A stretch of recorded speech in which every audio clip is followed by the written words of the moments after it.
दोस्तों, अपना ज्ञान और बढ़ाने के लिए चैनल को सब्सक्राइब जरूर करें। आज मैं आपके लिए लेकर के आया हूं पलोथन के बारे में। मैंने आटे के बारे में आपको कई बातें बता चुका हूं। कई बातें अभी बाकी है जो मैं आज आपको बताऊंगा। कई क्वेश्चन आ रहे थे कि जो आटा के बाद पलोथन बच जाता है, यानी आटे का छानास, उसका हम क्या करें। ये आप लोगों ने क्वेश्चन किया था। तो चलिए, आज मैं बता देता हूं कि पुराने जमाने के तरीके में हमारे जो दादी नानियां थी, वो क्या करती थी। पलोथन से क्या होता है अगर हम पलोथन का इस्तेमाल सही ढंग से नहीं करते हैं।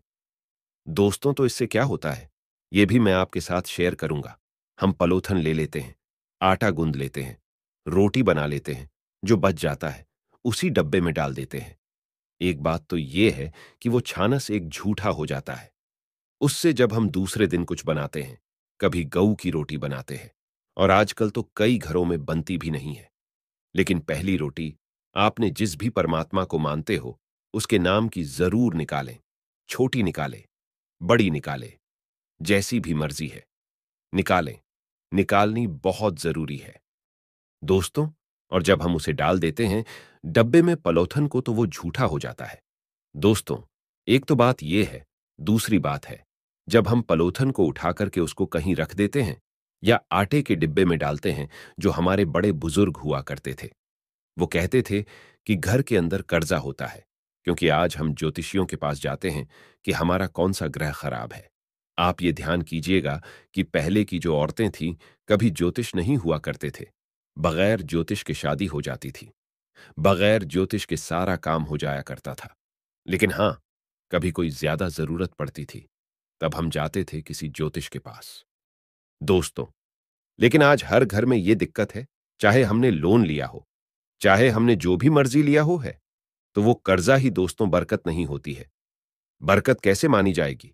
हम कुछ ला रहे हैं, महीने में से उसमें बच रहा है, कोई टेंशन नहीं है, उसे कहते हैं बरकत। ये रोटी से ही बरकत आती है।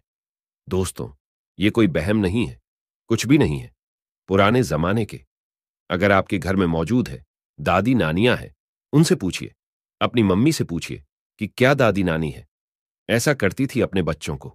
ये सारी बातें बताइए। पुराने जमाने के तरीके से मैं आपको सारी बातें बताती हूं। आप लोगों को अच्छी भी लगती हैं। आप लोग क्वेश्चन करते हैं, मैं उसी क्वेश्चन का आंसर आज दूंगा। शायद ही आज तक किसी ने यह बात बताई होगी, शायद ही किसी चैनल में यह जानकारी मिलेगी। तो चलिए, पलोथन के बारे में मैं आपको बताता हूं। जब आप पलोथन को उठा करके रख देते हैं, तो उसका कर्जा भी उसी से आता है। जब कर्जा आता है तो बीमारी भी आती है। आजकल हर घर में आपने देखा होगा। बीपी, एसिडिटी, ये चीज कहां से आ रही है। इन्हीं चीजों से आ रही है दोस्तों, क्योंकि हम इन चीजों को छोटी छोटी बातों को समझकर अनसुना करके हमने छोड़ दिया। हमने ली सिर्फ डॉक्टरों की और ज्योतिषियों की सलाह लेनी शुरू कर दी कि हम क्या करें, समझ में नहीं आ रहा है। लेकिन जब आप पुराने बुजुर्गों की बातें सुनेंगे, देखेंगे, आप समझेंगे हमारे घर में ही सारा कुछ है। इसका इलाज तो सब कुछ घर में ही है, बाहर नहीं होता है। दोस्तों, कभी भी पलोथन को उठा करके ना रखें, और कभी आटा भी। अगर आप लोग कहते हैं कि हमें रात में आटा गूंद करके रखना पड़ता है, वैसे दोस्तों हमारे बड़े बुजुर्ग हुआ करते थे, वो रात को बासी आटा नहीं रखते थे। कहते थे कि रात को वासी आटा कभी गलत काम के टाइम के लिए रखा जाता था, कभी भी अच्छे टाइम पे नहीं रखा जाता था। तो आटा कभी भी आप रात को ना रखें। उतना ही गूंदे जितना आपको चाहिए, बेस्ट ना करें। लेकिन सुबह 10 मिनट लगते हैं। दोस्तों, थोड़े सा जल्दी उठ जाएं। 10 मिनट पहले उठेंगे तो आपका आटा बिल्कुल बढ़िया गुंज जाएगा। वैसे आपकी मर्जी है कि आप रात को गूंद करके रख सकते हैं, लेकिन रात को गूंद करके, हमारे धर्म में, हमारे ग्रंथ में रात को गूंद करके आटा नहीं रखते थे। और आजकल तो सभी रखते हैं, वो आपकी मर्जी है। लेकिन शास्त्रों के अनुसार रात के समय आटा गूंद कर नहीं रखना चाहिए दोस्तों, क्योंकि ये एक तरह का पिंड का काम हो जाता है, तो रात में आटा नहीं रखना चाहिए। वैसे भी कहते हैं, हमारे बड़े बुजुर्ग जो हुआ करते थे, ये सारे सलाह दिया करते थे कि रात को आटा गूंद करके ना रखें, पलोथन को उठाकर करके ना रखें। आप बार बार एक क्वेश्चन कर रहे थे कि पलोथन के बारे में गुरुजी बताए। मैंने आपको आटा छालने के बारे में बताया। आपको सारी बातें समझ में आई होंगी। दोस्तों, हमें सबका भला करना चाहिए। भला का अर्थ लाभ ही होता है।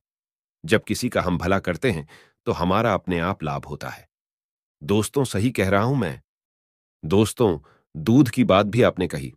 मैं दूध के बारे में भी आपको, वो जो भगोने के बारे में आपने पूछा, सारी बातें मैं आपके साथ करूंगा। मैं एक एक कमेंट्स बड़े ध्यान से पढ़ता हूं और आप लोगों को नोट कर लेता हूं। ड्राइव में किसने क्या पूछा है, ये क्वेश्चन ज्यादा आ रहा था, तो मैंने इसी क्वेश्चन को आज रख लिया कि आज मैं इसके बारे में बताऊंगा। आपने डिलीवरी के बारे में बताया, वो भी मैं आपको डिलीवरी के बारे में भी बताऊंगा। तो चलिए, जब हम लेते हैं ना, इतना ही लें, ज्यादा ना लें। पहली बात है, एक साथ भर भर के कटोरा ना लें। थोड़ा ही लें, दोबारा चाहिए। थोड़ा सा और ले लें, ज्यादा ना लें। क्योंकि उसको दोबारा अगर आपके पास थोड़ा बच भी जाता है, तो आप उसे गूंद लें और उससे कुत्ते की रोटी बना दें। थोड़ी सी छोटी सी रख दें। कहते हैं कि पिछला भारी होना चाहिए, या फिर कहते हैं कि पिछली रोटी कुत्ते को देनी चाहिए। ये जो कहावतें होती थी ना, पहले के जमाने की, तो उसमें बड़ा अर्थ होता था। दोस्तों, बड़ा ही अर्थ होता था कि पिछली रोटी ना खाएं, वो कुत्ते की होती है। क्यों कहते थे? अब आप समझ सकते हैं कि ये पलौथन के बारे में कितनी बात है। कुत्ते को रोटी बनाते थे। आप खुद देखें, कहीं पलोथन उठाकर रखने की बात आई। पिछली रोटी कुत्ते की बनाएं, आगे की रोटी गाय की बनाएं। यही सारे कहते हैं। आज भी आपकी मम्मी दादियां कहती होंगी। राजस्थान में रहें, चाहे बाहर रहें, कहीं इंडिया में रहे बाहर रहें, ये सारी बातें सभी जानते हैं कि पिछली रोटी ना खाएं। आजकल जब हम पिछली रोटी खाते हैं, आजकल के बच्चे जब पिछली रोटी खाते हैं, तो उनको पता तो होता नहीं है। फिर वो कुत्ते वाली समझ आ जाती है। ये वाली कहने का, जो पिछला पुराना जमाने की औरतों का था कि जो पिछली रोटी खाएगा, उसकी कुत्ते वाली बुद्धि हो जाती है, उसकी बुद्धि में अकड़ होती है। ऐसे कहते थे। तो पलोथन, अगर आपके पास बच जाता है, इसे आप थोड़ा सा पानी डाल करके गूंद ले। थोड़ा सा आटा रोटी का अगर बच जाता है, तो वो भी आप लगा लें। नहीं बचा, तो इस पलोथन को आप गूंद करके आप तवे पर एक रोटी बना करके डाल दें। लास्ट की एक रोटी, और वो रोटी आप कुत्ते के भाग के नाम के हिसाब से आप डाल दें। कुत्ता है तो ठीक है, नहीं तो उस पे आप थोड़ा सा घी अच्छे से लगा दें, ताकि कुत्ता अच्छे से खा लेगा। तो कुत्ते तो हर गली में हर जगह मिल जाते हैं। दोस्तों, इसीलिए कहते हैं, पिछली रोटी नहीं खानी चाहिए। पहली रोटी गाय को हमारे परमात्मा के नाम, जिसे हमने दिया है, उसके नाम की एक रोटी छोटी है, बड़ी है, जैसी भी आप निकालें। दोस्तों, रात के आटे के बारे में मैंने बताया। पलोथन के बारे में आपको समझ में आ गया होगा। और क्या चीज आपको समझ में नहीं आई, ये भी मुझे आप शेयर कीजिएगा। सच्चे दिल से एक लाइक जरूर करें, कमेंट में लिखें, जय माता लक्ष्मी।